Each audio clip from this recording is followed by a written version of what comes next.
Hello everyone and welcome to ZankCast, where we discuss Beyblade topics. For this topic, for this episode, we're going to be talking about something the comments kind of requested on the community tab, which was this idea of kind of looking at the past for how Hasbro has handled the marketing for each of the Beyblade generations, and kind of what we need to see more of. And even though we kind of covered maybe a little bit of this will be like a 4 episode dedicated to it, like what Hasbro needs to save Beyblade X, or make it do well globally. So I'm joined here by my co-host, Nizuma, which I'm pointing in the right direction now. I know what side it is.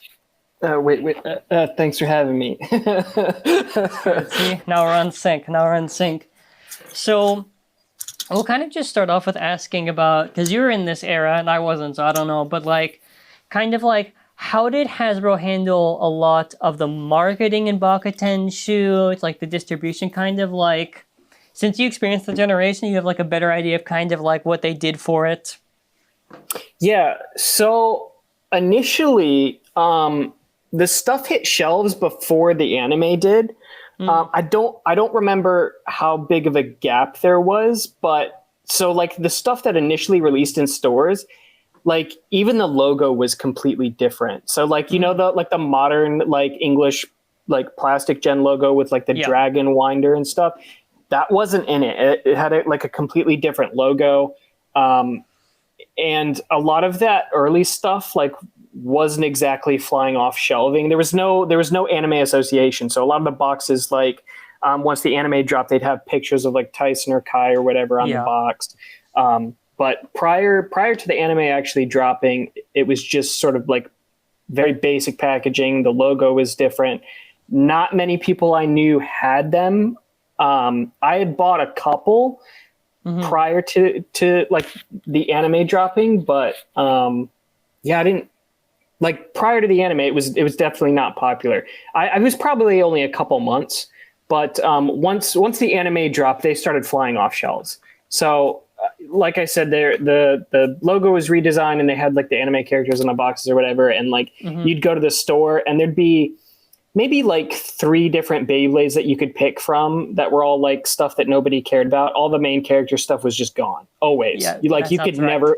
Dronzer was always gone. I don't think I ever found a Dronzer in store, actually. I never had it as a kid. My friend had it. I could never find it.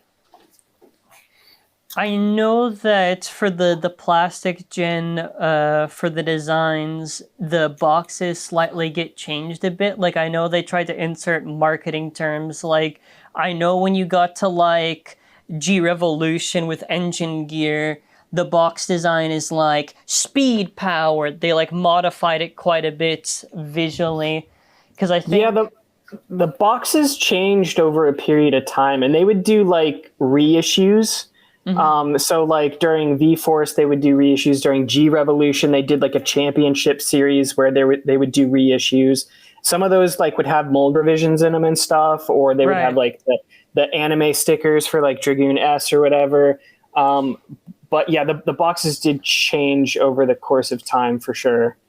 So what was the championship thing that you mentioned about? So I'm fairly sure it was during G-Revolution. This is probably around the time the World Championships was actually happening. And I want to say that during that time period, they were doing reissues of some of the earlier releases. So Dragoon S, for sure. They had a championship series version that you could get, and this was during G-Revolution. So way after Dragoon S would have released, they re-released it, which was pretty cool. So if you missed any of the stuff early on, they would do reissues of some of the more popular stuff that you could get a hold of. Was there also, I'm trying to remember if this, wasn't there also specific releases of a thing where it's a combo whatever based on the championship, or no?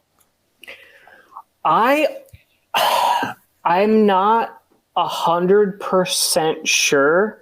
I don't think so, but I could be wrong about that. I don't, because the World Championship winning combo was what was it? Crosswing or whatever, the Frosted Dronzer attack ring. Right. I don't think that ever got re-released. Maybe Bistool did, but I don't think the actual winning combo ever got released.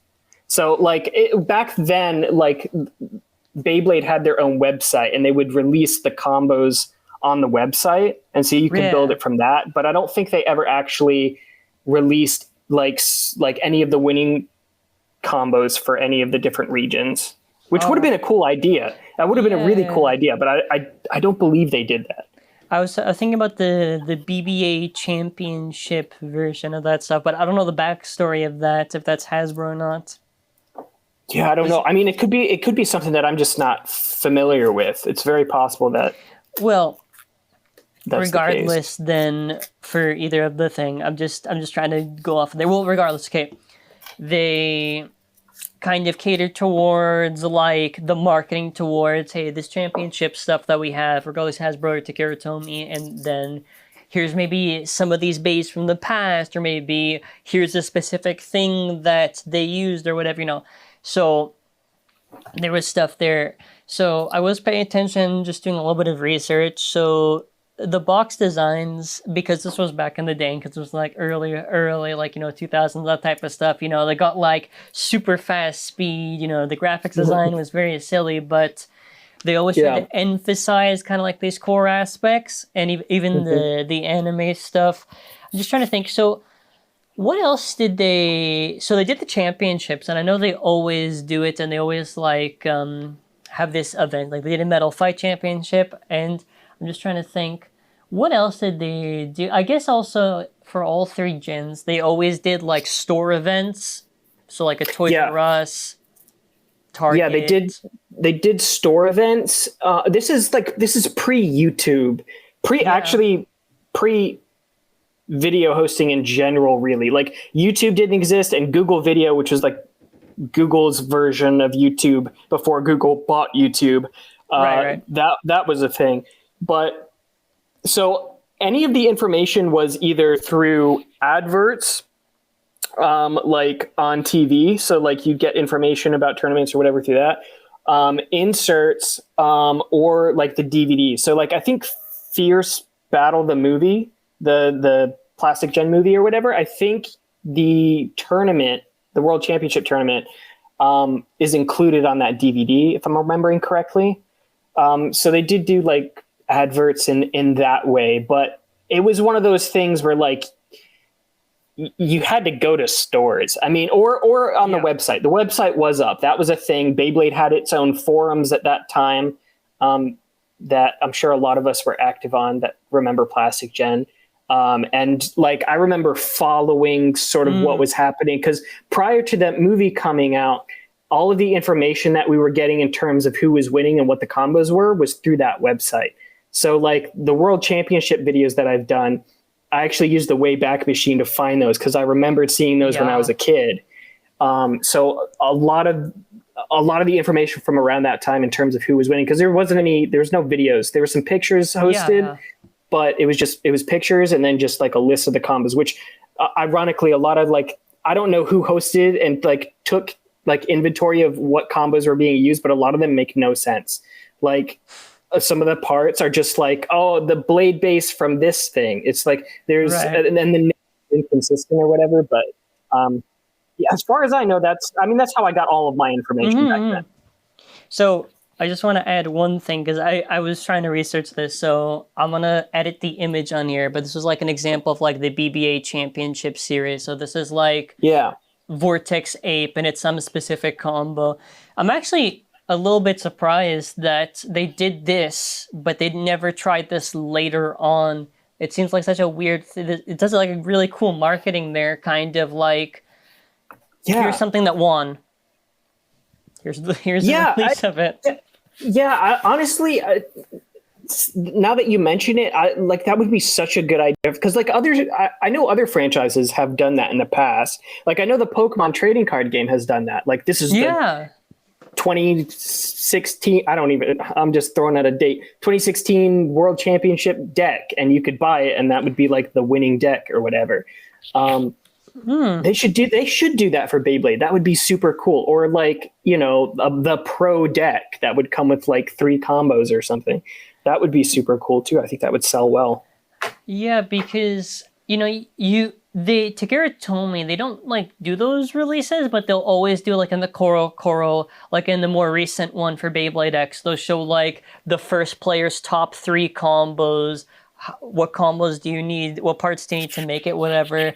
So that part I think is so integral to the marketing, because then after it's like, hey, this is this big event we just did, here's what you need to get it, or a normalized release of it.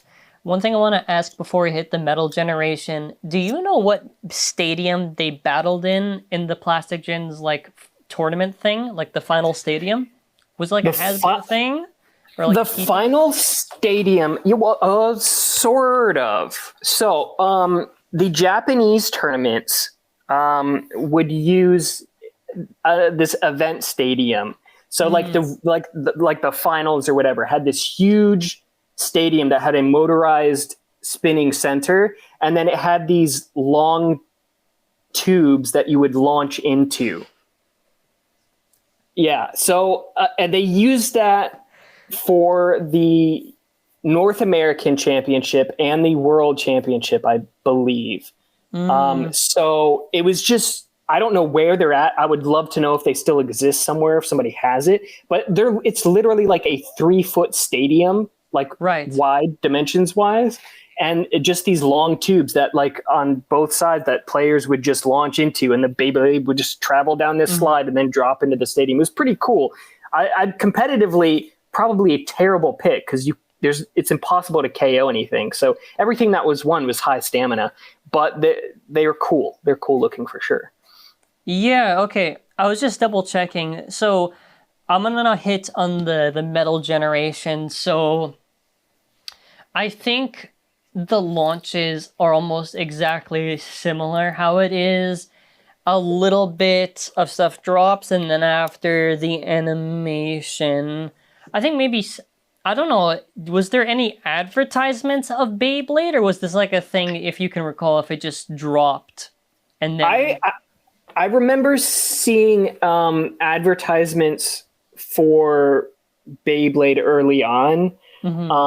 For sure there were commercials for it, and then there was commercials leading up to the anime as well. That's what initially got me interested, was like the first time I saw the promo for the anime. But I'm sure they had commercials prior to the anime. I think I've seen some on YouTube that are like the super early gen stuff, because the stadiums changed after the anime dropped. Like we started getting bigger stadiums. So I'm sure they existed. This is a long time ago. yeah, that's what I was asking. Okay, one thing before I actually hit the meta.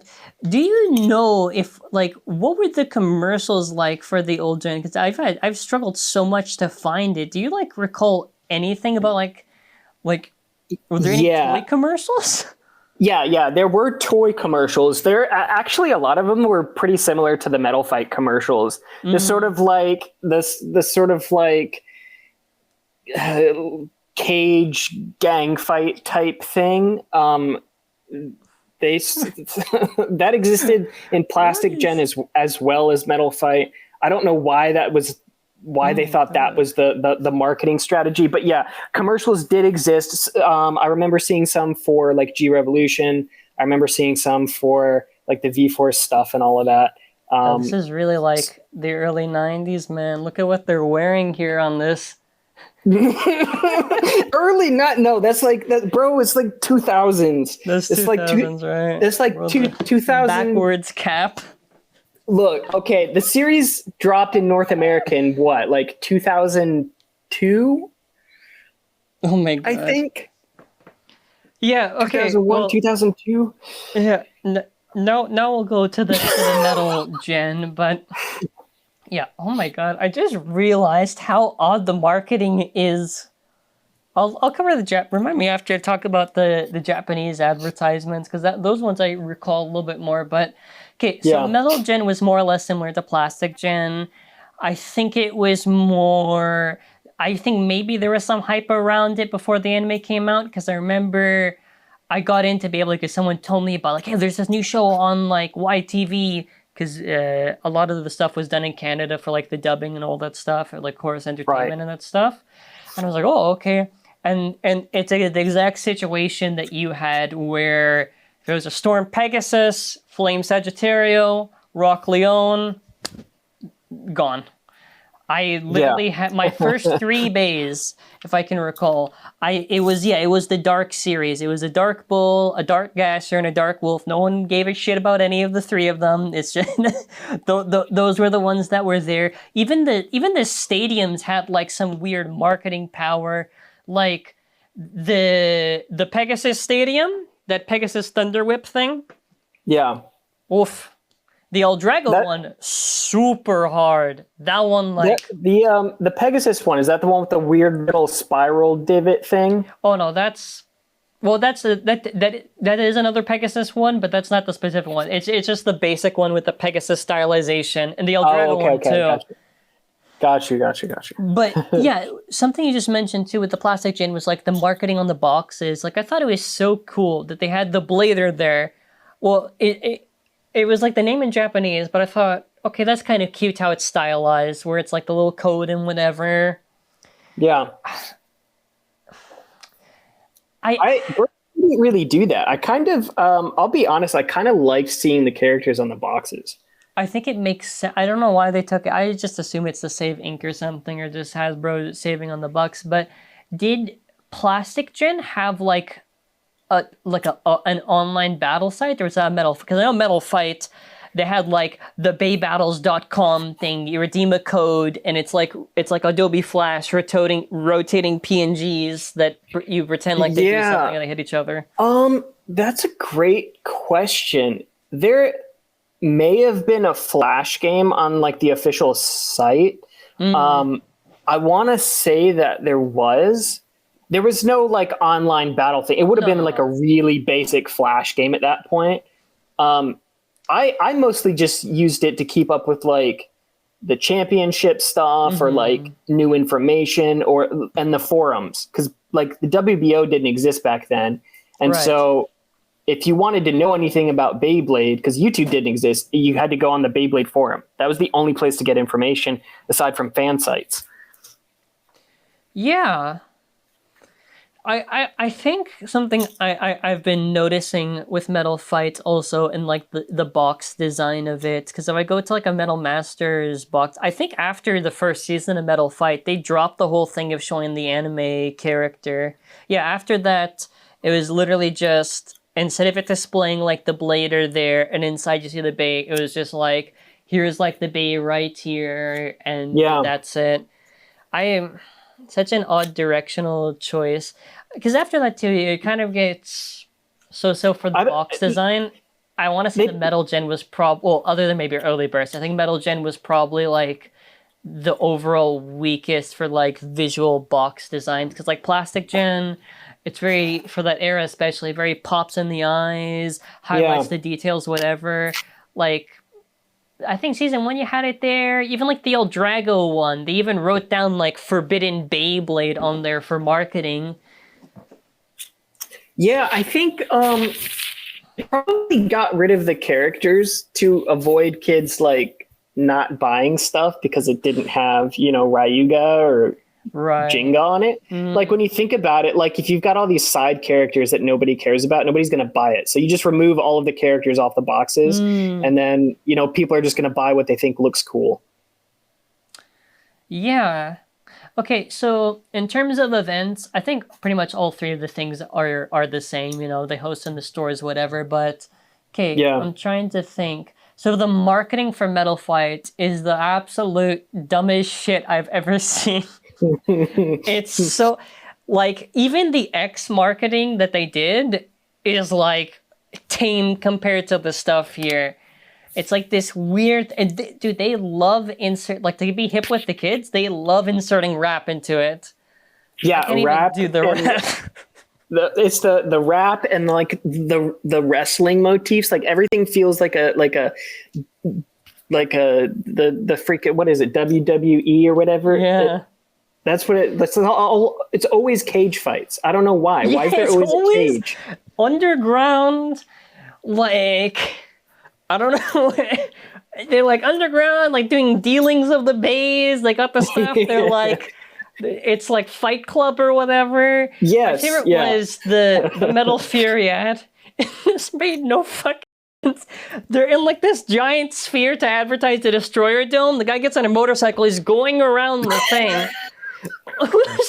It's so disconnected in marketing. Like, how is it going to advertise anything?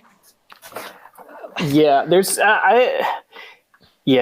I'm hoping that like over time people have gotten more in touch with like what kids actually find appealing, because I just don't see, like, even as a kid, like if I saw cheesy commercials, even as a kid, like I was like, that's so cheesy, that's so lame.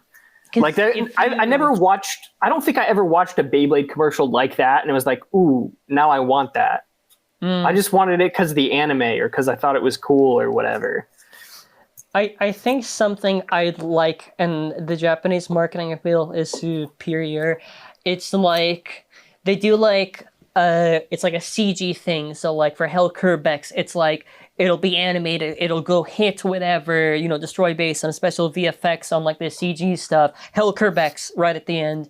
Or like the burst ones are like stylized to showcase the gimmick, whatever, and they kind of do it. Like, it's very like simplistic in the marketing, like it quickly showcases what it can do, does a few hits, whatever. Like if you watch any of the Japanese marketing for the burst stuff, it's like that, you get the idea right away and all that stuff. I like that marketing. And it just makes more sense to me because it's like the Phoenix Wing stuff. You see Phoenix Wing, the bay goes fast, like the feathers, the CG feathers, whatever. It's beating up Night Shield, and then after it wins, I think they cut off any IRL footage anymore. I know in Burst, what they basically did was it was a mix. There was CG, but then there was the battle stuff that was kind of IRL, and they would do cheeky cutting where it's like, oh, it does a hit, it does a hit, different camera angle, burst finish. Whoa, Divine Belial! Yeah, I think what they're doing, I think what Japan's doing now is pretty smart. Because like they're smart enough to know that like just their sole like in-house marketing isn't going to do it. So you see them like, giving stuff to like content creators or whatever. And they're pushing stuff, or they've got like, I don't even know what it's called. I do like the little, like, they're not even podcasts, but the little videos that they have with like the Beyblade team. That's like a group of like 6 people. Yeah. And it's got like the few girls and then like the few guys or whatever. And they'll do videos or like little gimmicky things or whatever, little battles against each other or whatever. I think that's cool. I imagine that it's more practical advertising, I feel like. Okay. Yeah, I was just double checking this because I have to cover Metal Fights and Burst. So the Metal Fight Championships was really funny. So first of all, because Japan is 1 year in advance, that means that there's a ban list. They can't use certain stuff. Like in the 2012. They can't use like Big Bang Pegasus or like a Fang Leon at the event. So they're up to like this amount of this stuff. But what I found interesting, although I think the Burst one was kind of whatever, because Burst one was even more restrictive. But okay, Metal Fight, they all had to battle in the shitty Hasbro stadiums at the start of it. Yeah. And it's a completely different meta for stuff. It's not like the BB10 whatever. And I imagine that like a lot of these players coming from Asia, like doing like... What is that? What is this stadium? Yeah. And the finals was so weird. The finals, and this is just like pure advertisement. This was the Tornado Herculeo Stadium, where when you go to the center, you build up speed and whatever. And it's entertaining, but it's not really like it was competitive, whatever. So I did a video, like a championship video on that last year or whatever. So I did research on it, and it was a nightmare. It was such a mess. So like apparently like they didn't advertise it well. So like a lot of people didn't even know it was happening. I think live stream cut off. Yeah, they had to. It was supposed to be live streamed. They had issues with that, so it didn't get live streamed.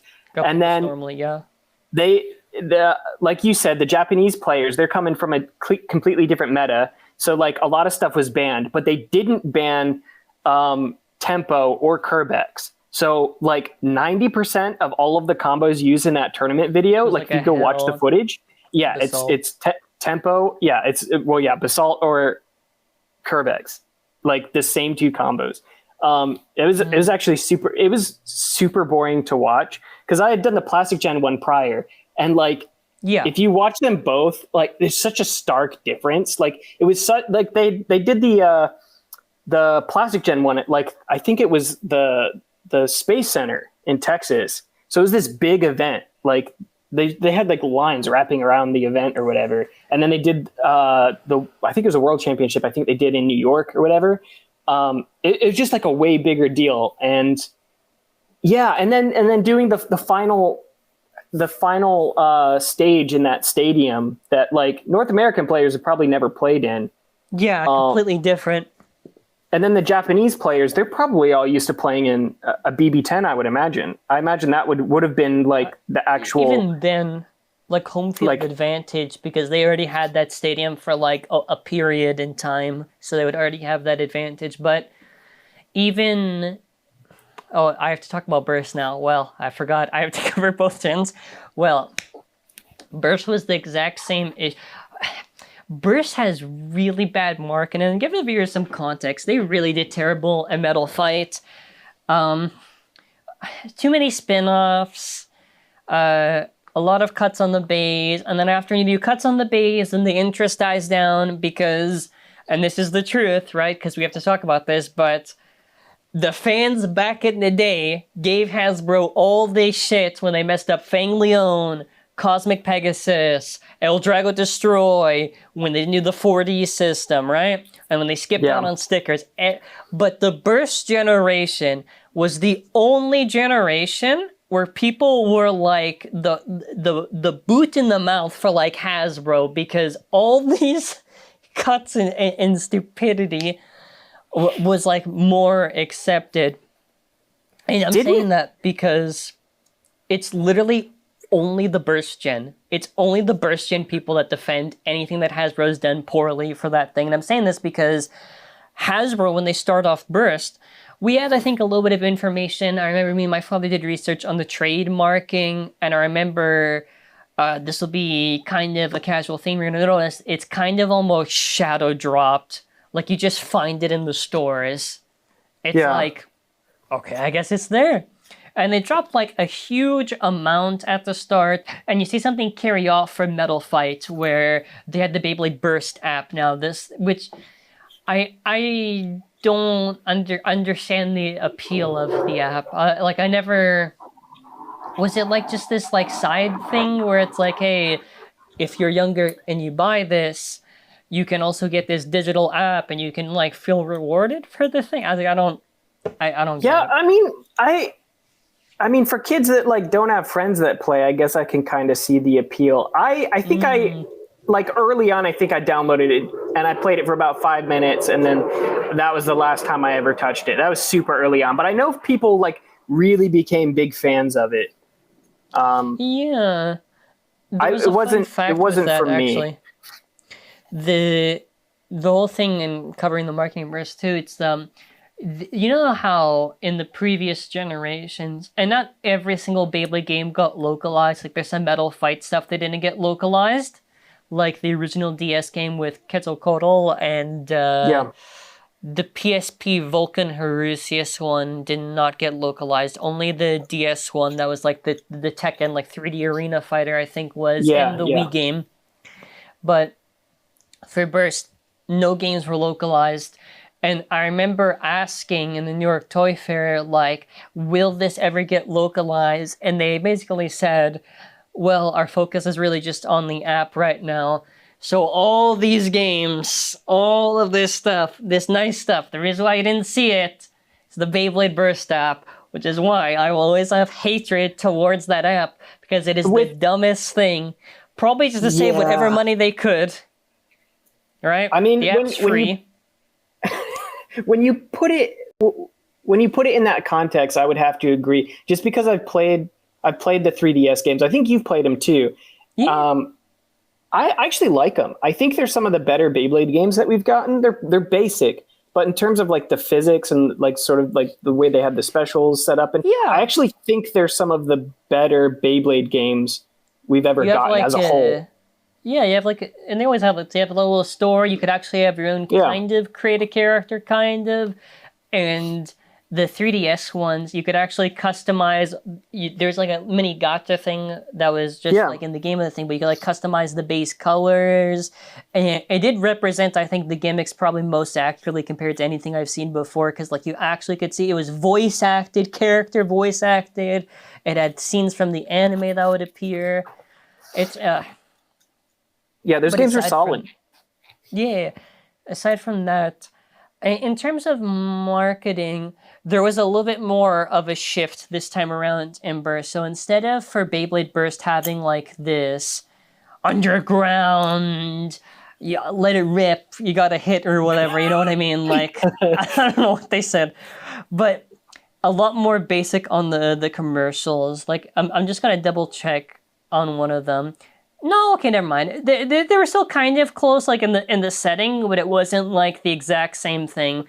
A lot more focus, customization. That's the one thing I remember in the advertisement. Always, always, always, they would focus. Okay, scan it, you unlock it in the app, or you know, right? Like they would show like the Switch Strike commercial. Here's the Switch Strike bays. Here's all these abilities. Customize them, whatever. And I thought something that was really nice with this was just that emphasis on it, because I think it was more Metal Fight was just kind of like this. It was sports thing. They kind of did advertise customization stuff, but I feel Burst was a lot closer to that kind of more simplistic stuff. Like if I get like a, actually, you want to know what? Yeah. So the Burst commercials were not the later ones. It's kind of close to what Takara's marketing was. They do a little bit of visuals, but a lot of it is like, the VFX actually showing. So actually, Yeah. the commercials here weren't too bad, but I think the issue in the marketing for Hasbro, and I think ironically, this came after the World Championships that we had, which just to give some context to, because the bays were so largely different from Takara Tomy, one, they were deciding all this ban list, whatever, and I believe the players were sent like a package or whatever of all these specific bays that they can use. Like, so it was like this bay, this bay, this bay, whatever. But the issue was like two things. Again, all the battles were in the Hasbro stadiums. So not only that, it's Hasbro bays. So that means now, even though they had some time, obviously, the Hasbro meta is slightly different from the Takara Tomy meta for Burst because different stuff has resistance. So it's like it's a little bit of a curveball to them. But even the final stadium was like very much like it was ass. Like I think it was like the Star Storm or something, or like the Snake Pit or something. But I do want to say something, and I'm going to be fair here, right? Because it's a lot of pressure to do judging. But the French judges who handled that was very poor.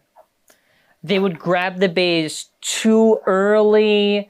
The calls never made any sense. I think it got to a point, like the Master Blader was getting pissed off because dude just went in and just carried for the rest of the thing, right?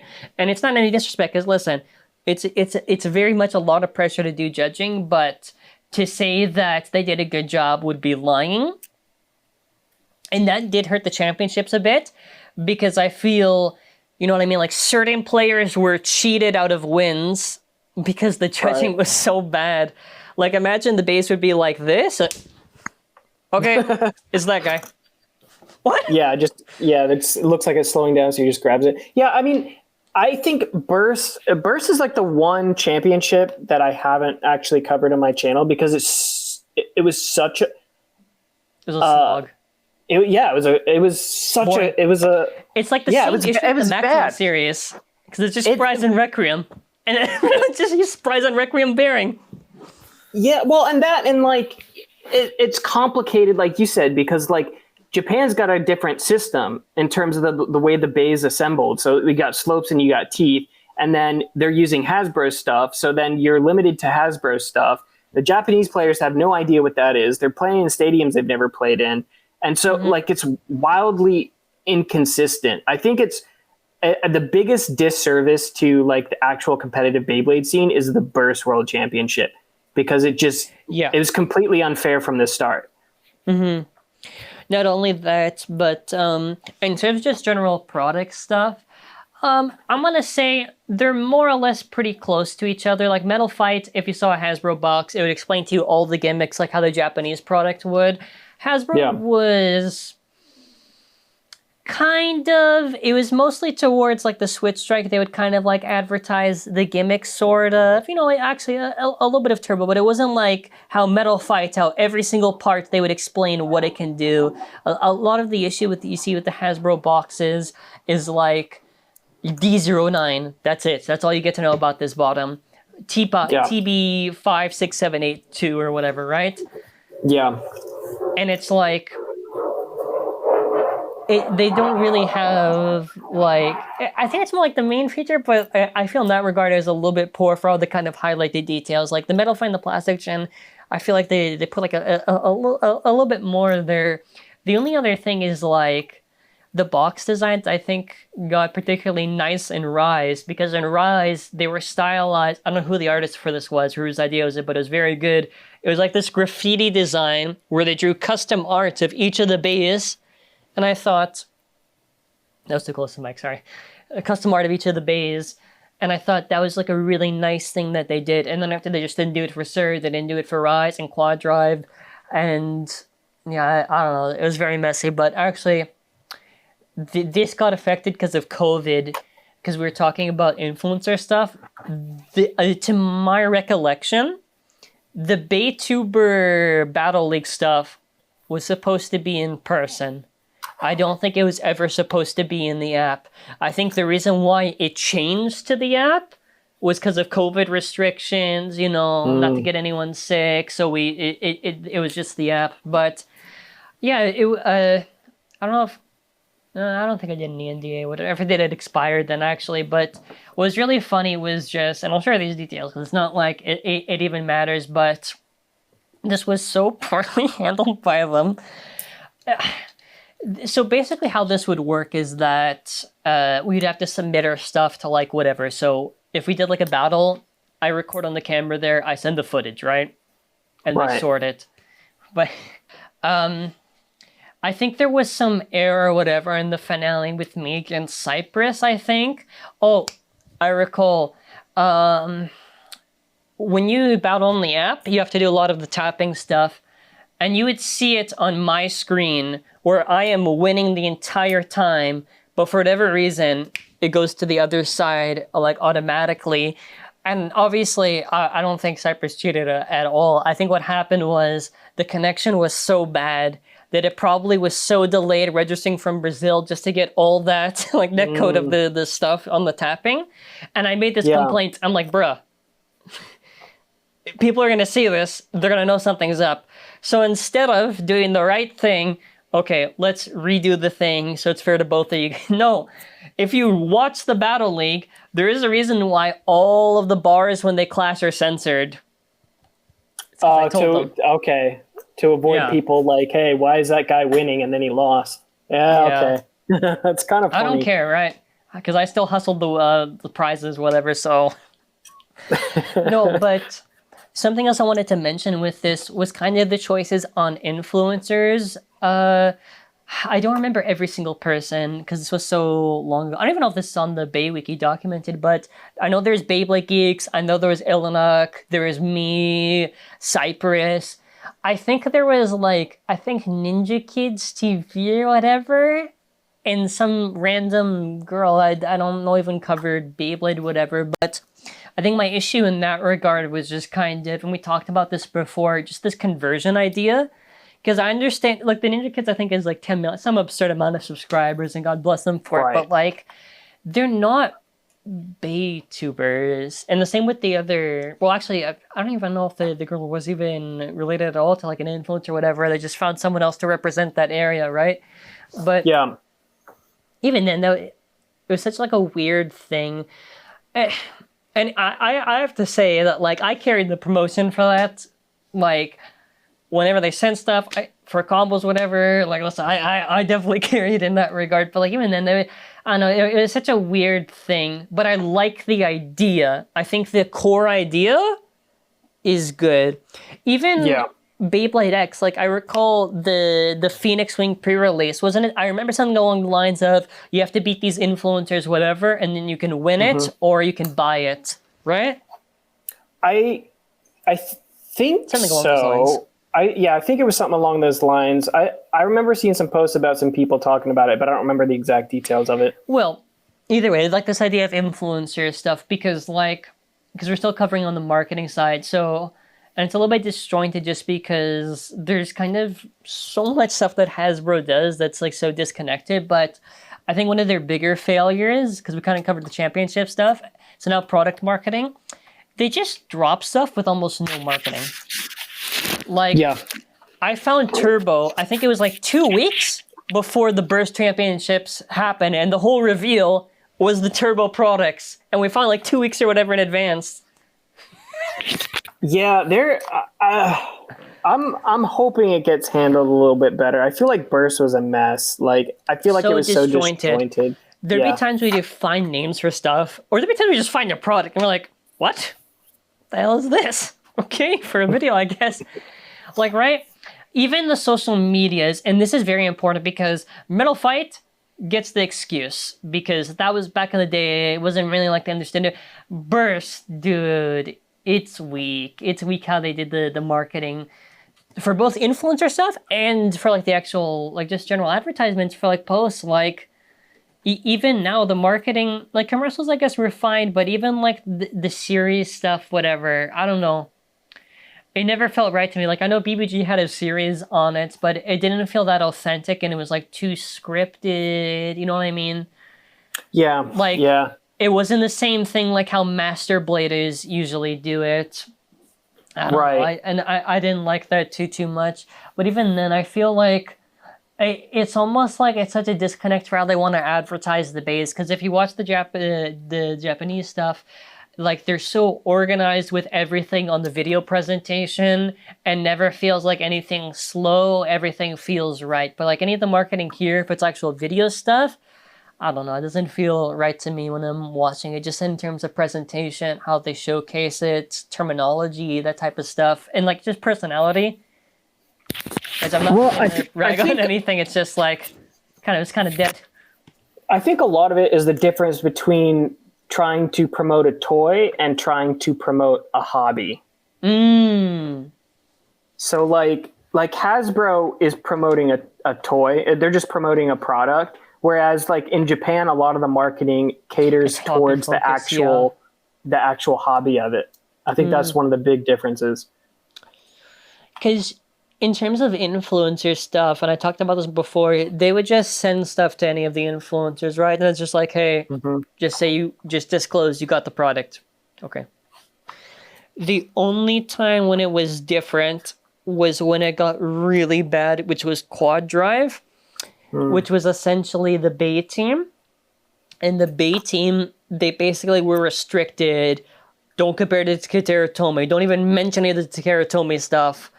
Only these names, only this stuff, nothing negative at all. And it's like, the marketing before makes more sense to me because honest impressions make more sense than just an ad of scripted. And it's not like any fault. Like, if they took it, whatever, that's fine, whatever, that's the opportunity they wanted to have. But, you know, it's not like there's any authenticity in the videos, obviously, right? Because they're forced to be scripted into this thing. They're contractually obligated to say these very specific stuff. Right. Yeah. Well, I mean, I think viewers are smart enough to tell the difference too. You can tell when a video feels scripted. If they're not saying anything, if it's literally just reading off the back of the box and then, you know, launching it in the stadium, like there's no information to go along with that. I think at that point you're like, okay, well, this is like... Well, keep in mind, probably maybe for a lot of the teens and whatever, but probably for like a lot of kids, if they see those videos, they won't be able to understand even hashtag ad, right? Yeah. That type of stuff. And they're very tricky about it because influencer marketing is such an important thing nowadays because influencers have more reach than like traditional marketing of advertisements and all that stuff because we have our own audience and our own like type of stuff, whatever. But yeah, the debating stuff, I I didn't really understand this too much. It was basically what they did before. They gave you a product sample, but it was just restrictions on what you can say, whatever. I don't know. I wish it was maybe because even in the burst stuff, for an example, they had like collaborations. Like there's like what is it? The Tokai on air. There's like an Archer Hercules. There was like a Chozi Valkyrie special collaboration, that type of stuff. Like that stuff was really cool, and that's something they could take advantage like now. Like Hasbro could do something like that as well. Like maybe there's like a Illinuk colored Beyblade or something. You know what I mean? Like it just, that would be super cool. That'd be it just makes like sense. yeah, it does. I mean, it also like yeah, it's just a good idea in general. I think other hobbies have done similar things. I think that's a smart thing to do. Yeah, it's especially. Also... Sorry. Go ahead. No, I was just going to say, especially in like if they end up doing more tournaments and events and stuff, and then you've got the option of showing up with like a Beyblade that is themed after like your favorite. Creator. Yeah, so it's like Team Illinuk or Team Zankye or whatever. I think that's a good idea. Yeah, it's cool. Yeah. I think the funny stuff was also it was the whole thing of why I got kicked out from Hasbro. So the backstory to this, and I've always said this because some people just love to ride on Hasbro and think for some reason I only ever covered Hasbro in one way or another just because I got blacklisted. For the record, right? I didn't like the bays when it got to the point where I'm realizing, well, this actually really is bad because I participate in a lot more events because keep in mind, when you're a lot younger, you don't really care about this stuff, whatever. And the more and more and more that I realized during search, I'm like, oh, this is really bad. So in the reviews, you would see a big shift, and especially the Motor Strike, big shift on like what I would be saying, because I'd be like, okay, why are they doing this disc? Why is so much really being cut? Like this, that, and this, right? And that was before any of all that stuff, whatever. So this was before Quad Drive, whatever. Because when Quad Drive happened, and I think it was around this time frame, whatever, and I'm going to be kind of just going on the vague memory that I have, but the app essentially had models that were inside of it, and we would do videos reporting on it. And then after they got all like upset, whatever, oh, no. And it was just like a random cutoff, whatever. It was like so weird to me, whatever, because like, if you recall on my channel, a lot of the turbo stuff through methods attained stuff a lot more in advance compared to the shelf release dates. However, we did that, but it was marketing. Right? It helps build stuff, right? Right. When you're reporting on the app stuff, it's building towards the marketing, right? So that was always weird. But when I did the coverage of it, right, you know, that video, that big video, the rise and downfall, that video was already planned. Because I already saw how this was going. And the only difference was the section I added right at the end, where it was just talking about the PR, because the PR was absolutely terrible to deal with. I'm sorry, but they just didn't know what they were doing. Like, there's like a sense of like superiority where it's like, okay, listen, right? You need us more than we need you, right? They need the Beyblade geeks. They need Illinuk. They need me. They need J-Pot. We don't really need them, right? Because we can just do a review normally. Right. But there'd be like an example where it's like, they would give me permission to publish a video on like News like Pro Series. I'm like, oh really? For sure. Yeah. 2 days later, you gotta take down the video because I was just told by my superior, and I was like, can you? And it's like, what, this is the internet. What do you think? The video's published. Everybody knows. There's a screenshot of it. I don't know what they think. I was like, okay, whatever, right? And I'm saying this because it's so like disjointed, and they have like no understanding of like actual influencer stuff.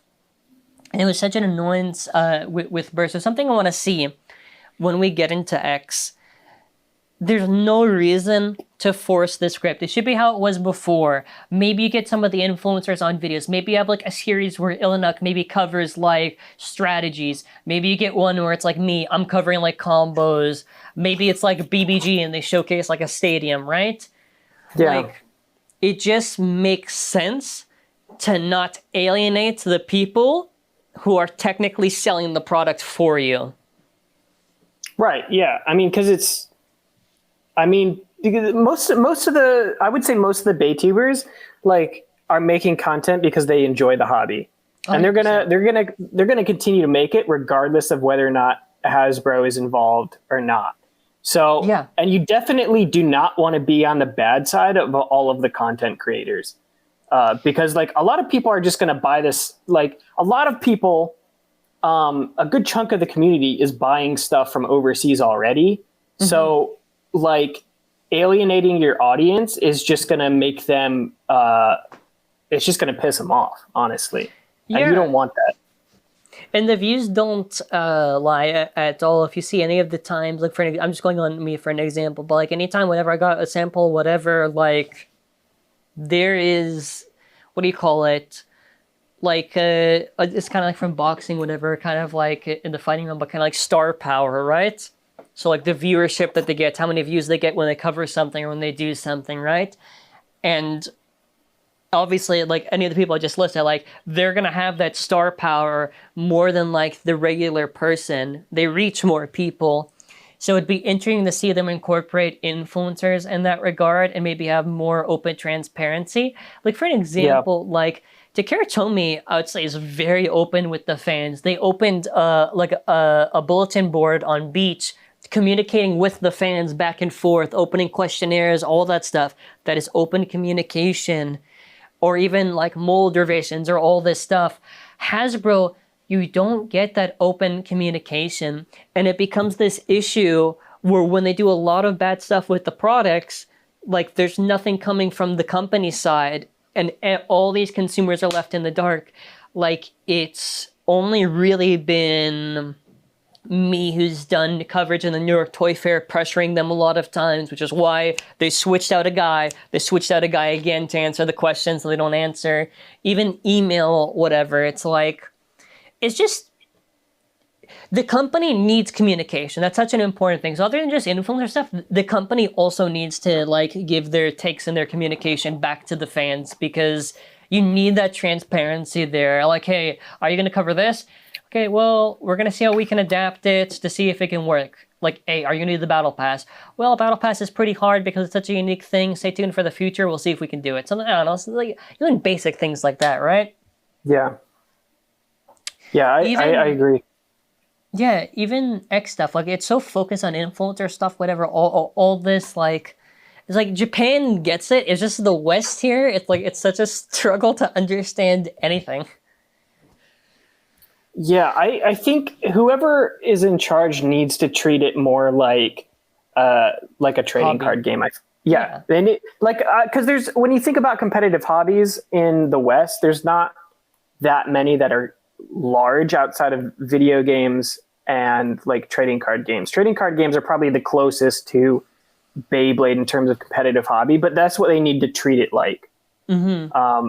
So I think that like Yu-Gi-Oh, for example, is like very on top of like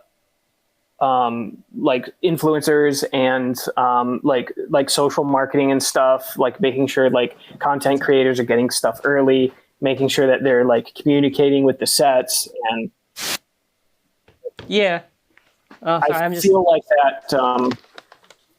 that's integral. They need to stop treating it like they're branding it like a toy and brand it like a hobby, like a competitive hobby. Yeah, something else I was going to say. What else was I going to say? I think the marketing would be nice if they just did it closer to the Japanese stuff. So what I mean by that, it's like, honestly, not exactly the Japanese commercials, but just have like an English dub over it almost. Like I feel like, okay, you're going to hear me out loud maybe for 1 second.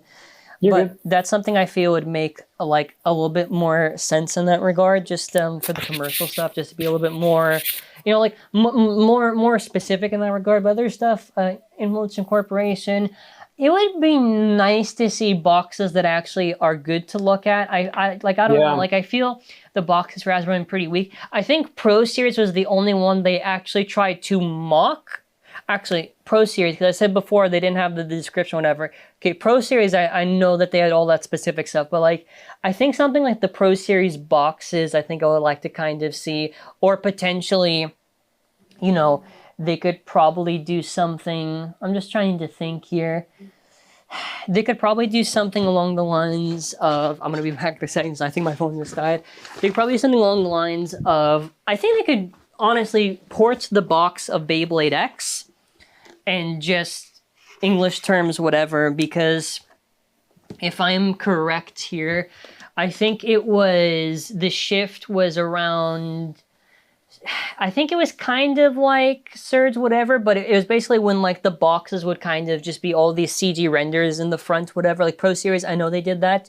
And I know Japan specifically, what they did was they focused a lot more on like the boxes just having all these CG renders, right? So for an example, in every single Beyblade Xbox, you do not see what it actually looks like. You just see like a CG render.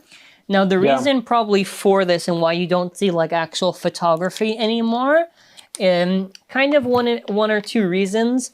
The first reason is just because I don't even know if it would be more cost effective, right? Just to have like a CG render over like a physical photo. I think potentially that shift was maybe just done because of the fact that I want to say probably, I don't know actually, like why they would switch to all the CG stuff for X, because I prefer the physical pictures just because you get a better idea of what it looks like. Because the issue with CG renders, you just don't see any of the stuff. I was gonna say maybe it's like easier and more cost effective, but I'm not too sure if it's cheaper for someone just to make a render or for someone just to take a photo real quickly. I can't actually tell if one costs more than the other for the job. Yeah, I'm not sure. I mean, I imagine like the actual 3D models are probably created pretty early on. So maybe it's just like ease of access. Like you don't have to like have a studio. You don't have to have people shooting. You can just render it and email it and you're done. I don't know. Or it's easier to like make changes on the fly too. If you just like, if you want to change the angle or whatever. Yeah, something else I wanted to kind of add here, just because I was checking a lot of the X stuff, so I thought it would be a good opportunity here. Okay, well, I'll re-invite myself, I guess, but I thought it'd be a good opportunity here before I go back and try to see if I can get back so I can listen to the audio. But I was going to say, the Japanese type of marketing stuff, one big departure we're seeing between the previous generations is that, well, technically they did have kind of like teens, adult teens, and a lot of the face, for example, for like the Western marketing here. A lot of the marketing is more, because in Japan, I mean, in particular, and in the general marketing, it's just, okay, here's the hobby, here's how it's presented. But they would always present like, now they're presenting like, okay, the ages are like, if you're young or an adult, both of them. Like you see the commercial where it's like all the adults and whatever. And I think, and I remember, I've already talked about this like ad nauseum at this point, but like they've already done this report before, if you find, where they talk about how a lot of the sales for Beyblades are from people. And we've talked about this, I think, originally when we first did our interview on this thing where it's like adults are basically funding them the most, or at least a large percentage, because those are the people that can afford, those are the people that are paying for it. So something I think that's very, very important is capitalizing on that marketing. I feel that's a very big thing, because if you want to focus on these influencers or catering towards a specific audience, that's fine, but a lot more older people, right? Like let's say me, let's say you, let's say the people we just mentioned, I feel, I don't know, it's maybe a good idea. Yeah, I mean, definitely, for sure. I really hope that they can branch out a little more. Like, there's no reason not to. Like, it doesn't hurt to throw a couple adults into an ad and try to make things a little bit more serious. Try to retain sort of the more streamlined packaging and things like that. Like, it hurts nothing. I definitely don't think it hurts shelf presence either. Because I mean, let's be honest. What is Beyblade competing with on the shelves anyway? Nothing. So something else I wanted to actually throw, because I almost forgot to even highlight this, because there is also the adult marketing, but also like the sports marketing thing. I don't know if that carries on here to the West. It's such a weird thing too, because it's like, oh, Bailey's gonna be at the Olympics. It's gonna be like soccer, all that stuff. Yeah, we're gonna make it a sport. And they call it like extreme gear sports. It's like, okay, it's a little cute market, but I'm just trying to think, like, if you're gonna take that concept of, okay, we're going to try to turn this into something like a sports thing, I don't know how you translate that to like people here in like the West. Like, how do you do that type of sports marketing? Because it's like RGB and gaming chairs. I think trying to market it as a sport isn't going to work, but maybe going the esports route, that sort of vibe, maybe that works a little better. Because that's not really a sport either, but it's a competitive hobby that's kind of similar. It's more of a visceral experience, I guess. Maybe something like that. But there's a very fine line between making that work and it being super tacky and cringy. I'm almost back now. After my phone died, I finally returned at full force. All right, hold on. Okay, what were you saying? I listened to my headphones were off. I had no idea what you were saying for like 10 minutes. I was just stalling it. No, you're good. So as far as like the sports marketing, I don't think they can market it like a real sport. Maybe they can go the route of like esports, kind of that sort of vibe, you know. But there's a very fine line between making that work and it turning out super cringy. So do you they think have to maybe like for like the box? I'm just trying to think. It's like I feel like the boxes should maybe have kind of like a similar design to maybe what they did in the first generation. Maybe they do like. Oh, is there like a clicking sound?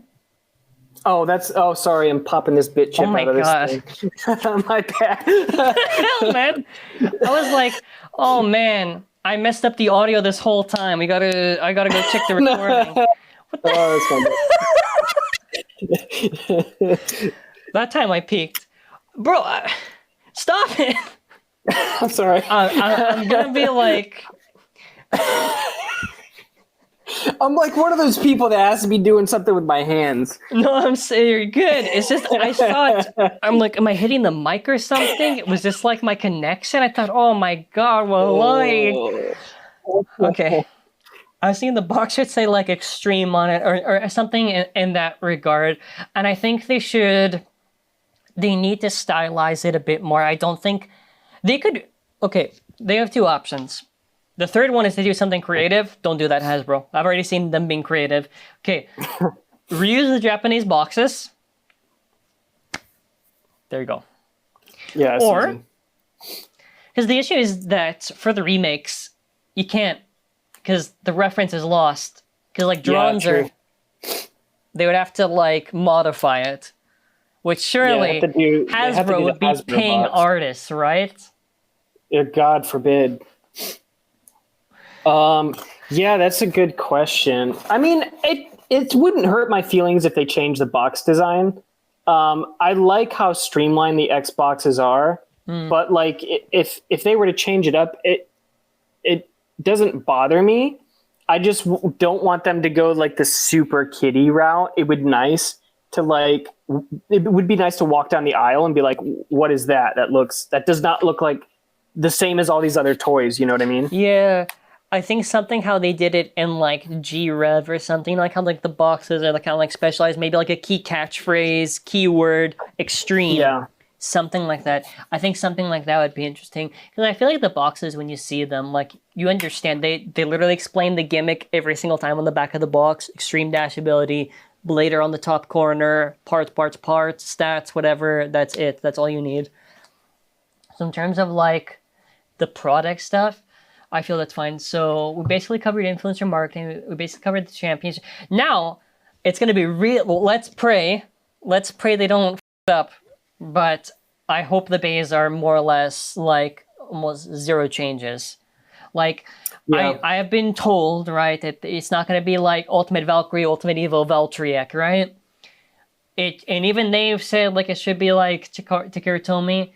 So long as it is just the same base, I guess. I pray they don't do anything like Pro Series, because the issue with Pro Series was that Pro Series marketed as like this Japanese authentic top, whatever, blah, blah, blah. But in reality, everything is done in the same factory in Vietnam. And these are the base with cheaper materials done to it. So don't gotta take my word for it. See a Beyblade Geeks video when they basically try to do damage control and they're like, oh guys, it does wear more, but don't let it deter you.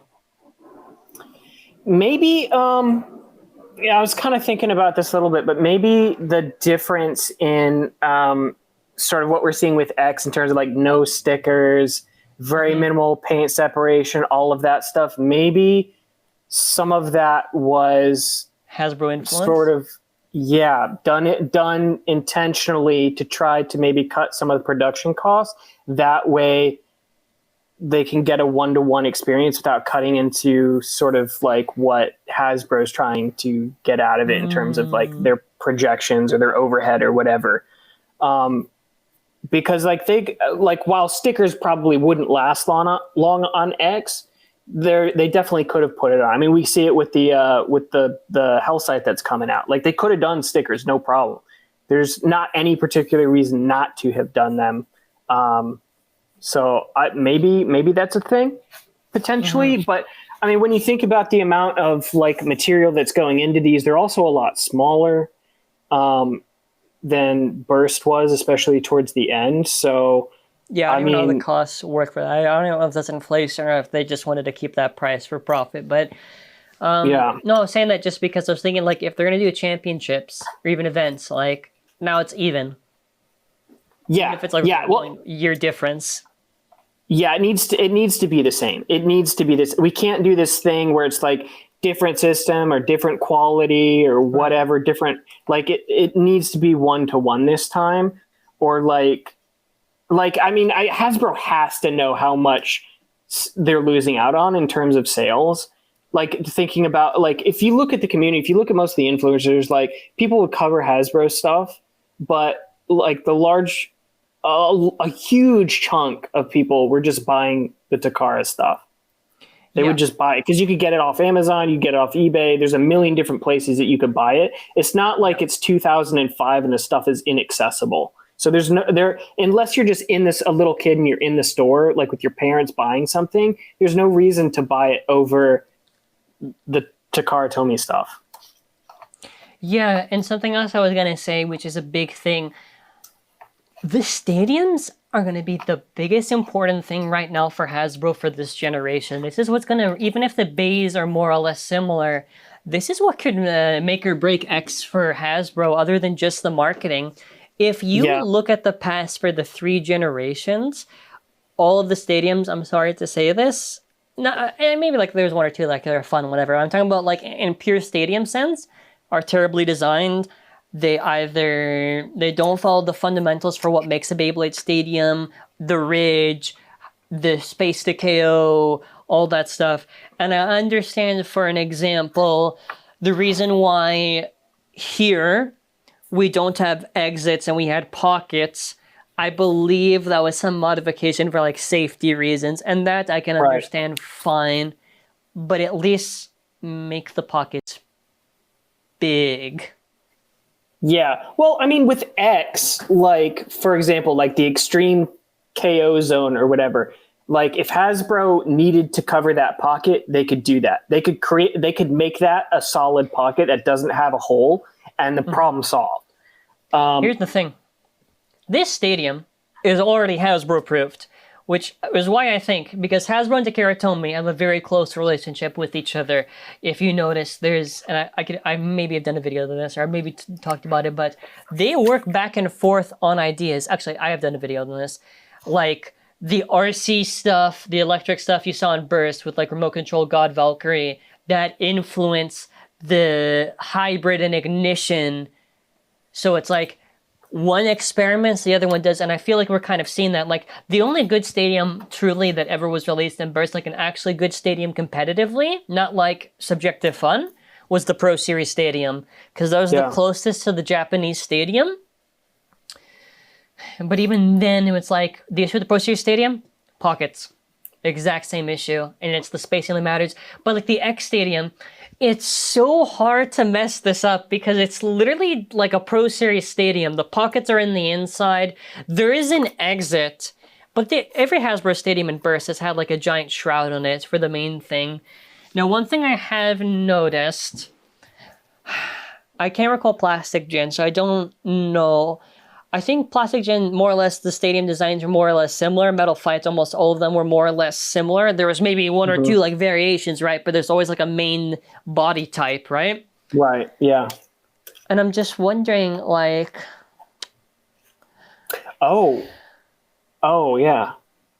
Because Hasbro does a lot of stadium variations. They do a lot, and they have two types of stadiums. They have the set stadiums, and this is more Burst specific. Burst stadiums, and the ones they sell separate, like the basic ones. Right. I'm going to be honest. I don't like any of the... I like maybe the idea, but even then, I don't know. Because the idea is like these stadiums should be stackable, all that stuff, I guess, whatever, to put these in stores. But I'm just thinking to myself, it's like, those stadiums aren't even really that good. They're like a shittier version of the main gimmick they would try to advertise. So for an example, Hypersphere, that orange stadium is like, it's okay, but it's not going to be the same as like the vertical drop experience, right? And I feel like those stadiums are unnecessary clutter. But here's a good question to ask. Yeah. The stadiums are going to be... How do you think they're going to do the stadiums, man? Like, I would prefer if they just do it like how they do in Japan, plastic sealed, whatever, and they have it there. I doubt that do it in a box. Or would they? I think they would. I think they'd do it in a box. Would it be easy to... Would people steal a lot of it if it was like how it is in Japan? Maybe. I mean, I don't think they would. I mean, how are they going to steal it? The thing's massive. Bro. But the thing that I would be worried about is if they put it in a plastic wrap, kids ripping it open, and then like the tabs getting lost or whatever. But yeah, I mean, I didn't really think about the stadiums because you're right. They've always done like a cheaper stadium and then like a bigger stadium. And like that's Hasbro's thing. But like, are we going to get multiple designs for X Stadium for Hasbro? Like, how's that going to work? Or are they just... I was getting to do with this because it's like, I hope they just do... Well, I hope they didn't do the... Because how are you going to Hasbroify the stadium? Because you can't. You can't do the same gimmick and have the stadium with no shroud cover at all. That's a recipe for disaster. It's got to have the shroud. Yeah, it's got to have a shroud. It's got to have the shroud. So I think if they're not going to do the plastic thing, I don't know. I feel like I don't even know then. Has there ever been like a product that you've seen where it's like in like how the Japanese do the wrapping for the stadium, like in Japan? I don't know if I've ever seen a product like that, like in any Hasbro brand stuff that they've done. I think it would have to be like a regular box then, but... Yeah.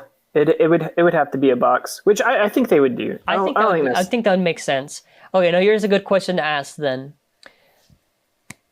Do you think they will do some bullshit version of the stadium or remove some purpose of it? Or do you think they'll adapt it pretty close to... Because I have an issue here because the over-finished zones, that's easy to do. The plastic rails, that's easy to do. But the extreme zone, is that just going to be a pocket? I don't want that to be a pocket. If they make a change and that's the change they make, it'll be a pocket. Maybe it's just a deeper pocket. So maybe they just extend the shroud down all the way and it's just a super deep pocket. It serves the same purpose, but it's just a pocket. I don't really know how else that they could change it because like It's a core. It's a core. Like the extreme thing is like a core thing. It's going to be in the anime. Like the stadium is sort of like integral to the way that the battles happen in the anime. So I don't know how they can change it too much without compromising, which is not really saying much because they've done it before, but they can only make so many changes because you have to have the rails. That's like the whole gimmick. They can't really. I mean, what can they do with the shroud? The shroud already covers the majority of the stadium, so I don't think that's going to change that much. Honestly, I don't see them changing it a whole lot. I really don't. I don't know how they could, to be honest. Let's pray that. Unless they made it smaller. What about? I don't think they'll do string. Oh, it'd be nice if they did, but I don't know if they'll do string launchers. But even the winders, I'm just thinking like, I hope to God they don't reuse the stupid. What is it? It's the new one. It's like the proto launcher and the entry set. I hope they don't just use that for all the Hasbro bays.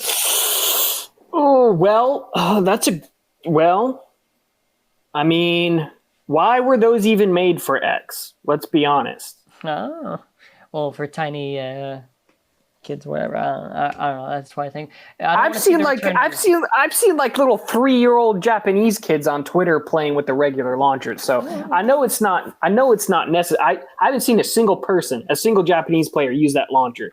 So I don't know. Maybe that's new Hasbro launcher. I hope they don't do ripcords. I hope it's just a literal winder, like that flat thing. I don't want to be a ripcord again.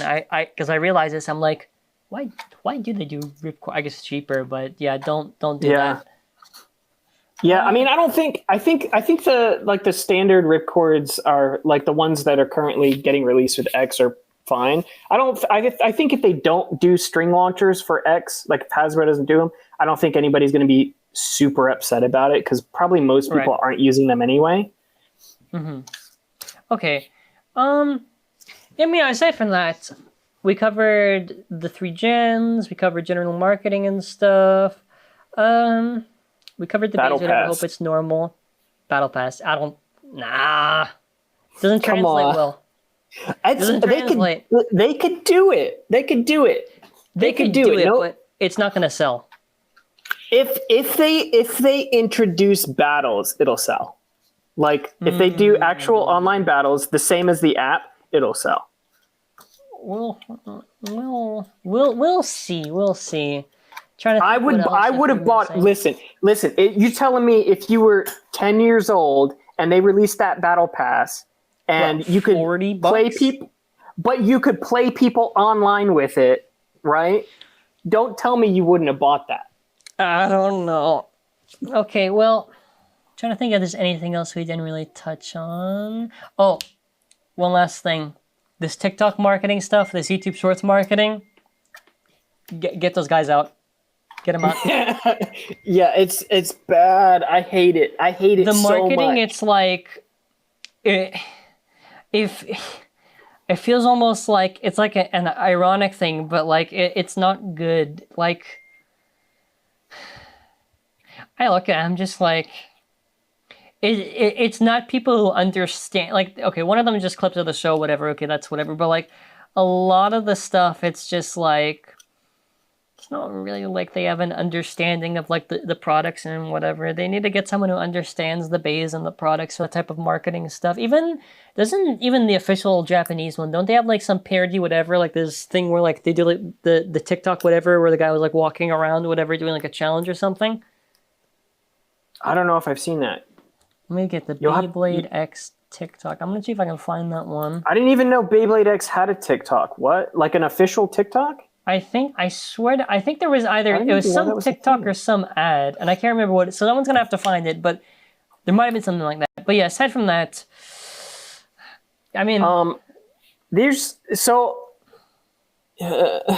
yeah, they need to get rid of the people that don't know what they're talking about. They can hire one person that knows what they're talking about to run that social media, and like the TikTok or whatever. That's what a lot of brands do. That we're like they know our products or whatever. They pay them, they handle it, they're already into it. Mm-hmm. And then, because like, if you have somebody that doesn't know what they're talking about and they're making the content, then you've got all of these kids that's where they're getting their information from. And then they're real confused when they go watch other content and this person saying, oh, well, this is used for this, or this isn't good for this, or whatever. And it creates a rift. So they need to actually get somebody that knows what they're talking about. Like, yeah. That would be good. Last thing, this was minor. They talk about exclusive stuff, whatever that type of content. Exclusive can literally just mean drawn sword green. They never did. That's exclusive. Yep. It could be new content. I wouldn't object to it, but yeah. Aside from that, we're gonna be seeing more information. Officially, gonna be December 2024, fall 2024. So I lean towards my final prediction. Very close to Takara, maybe minimal stuff, but more or less the exact same. Worst case, Pro Series materials. That's about all I got. I'm not too sure what else. And then marketing wise, if they don't change the marketing wise, it's gonna fail. If they do the same marketing they did with Burst, like even in Burst, they open up like this Baydex thing, rarely update it. The official websites rarely update it. Completely lazy, poor mark. So if they want it, they got to change up the tone of how they market all that stuff. They got to really make it like.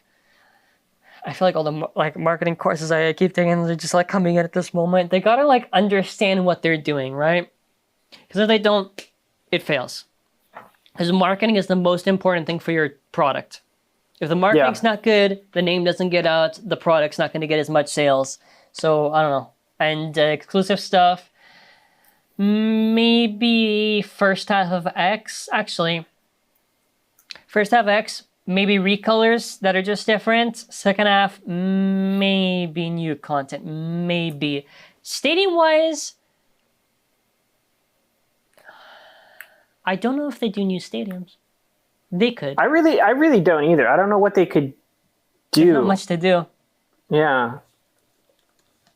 Okay, what are your predictions then? Any final thoughts, whatever? It's been this kind of like a disjointed mess, but this is still more organized than anyone who's working on the Hasbro PR team. Yeah, I mean, I think this will be Hasbro comeback. I think they'll. I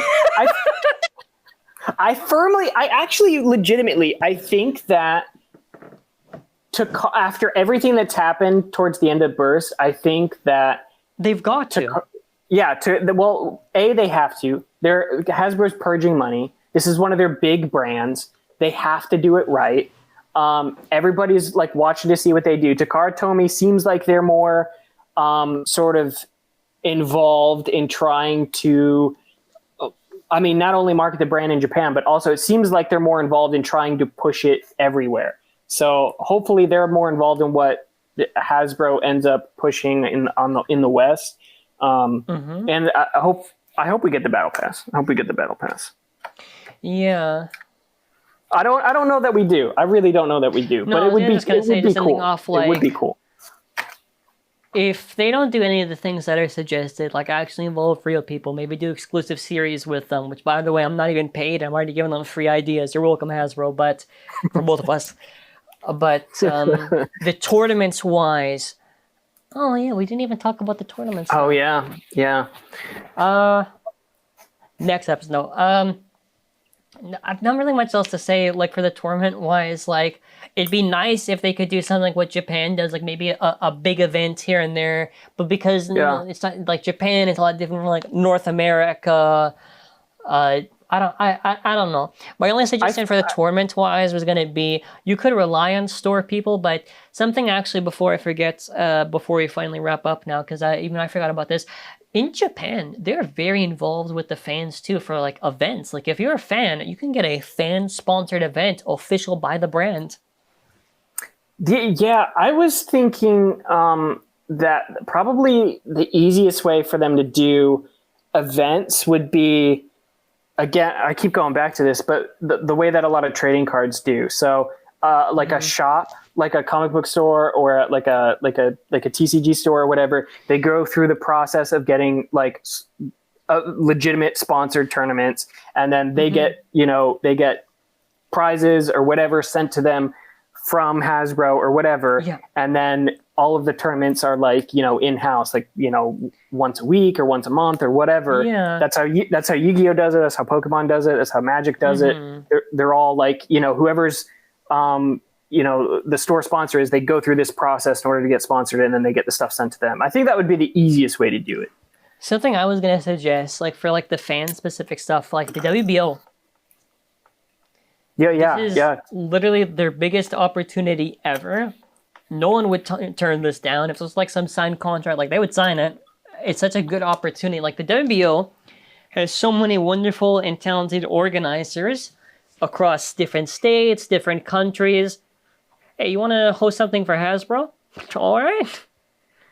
Yeah, Even if it was maybe something where it's like the organizer maybe has to sign some like specific thing where they have to follow these rules and regulations or whatever. Like, dude, WBO is a lot easier to work with and to set up events than, let's say, a Toys R Us, than, let's say, a Target or whatever. And it's a lot more larger scale and a lot of amount of events.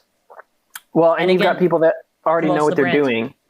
Yeah. Well, and they know what they're doing, and it's all the legwork's done. So you've already got people that know what they're doing in like all over the country. So it's super easy if they were to go that route. Yeah. Yeah. So this is their last chance. There quite literally is their last chance, because at this point, if they do any cut corners, that's it.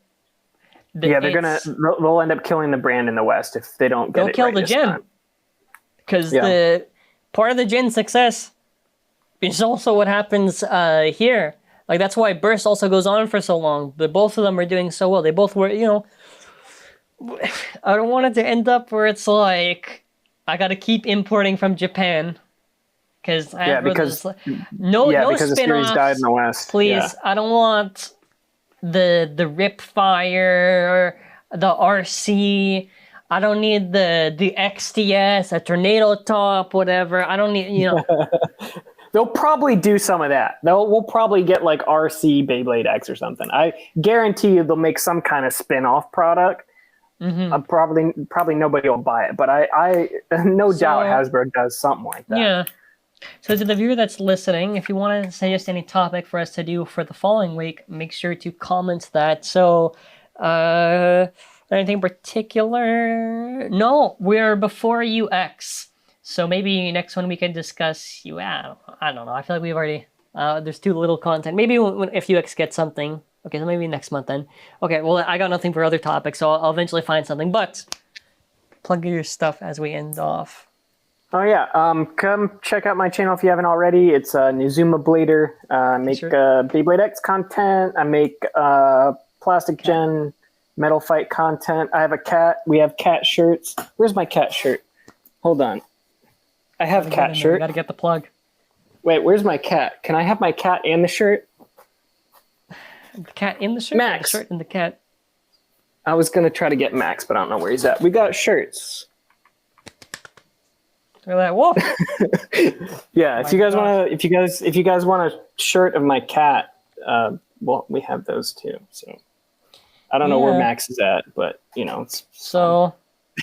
Our conversation was a little bit wild because we had to like recall so much from the past, and there's like so much of like all that stuff. But I felt we covered a good enough ground for this one, so I'm not too sure when we'll get information.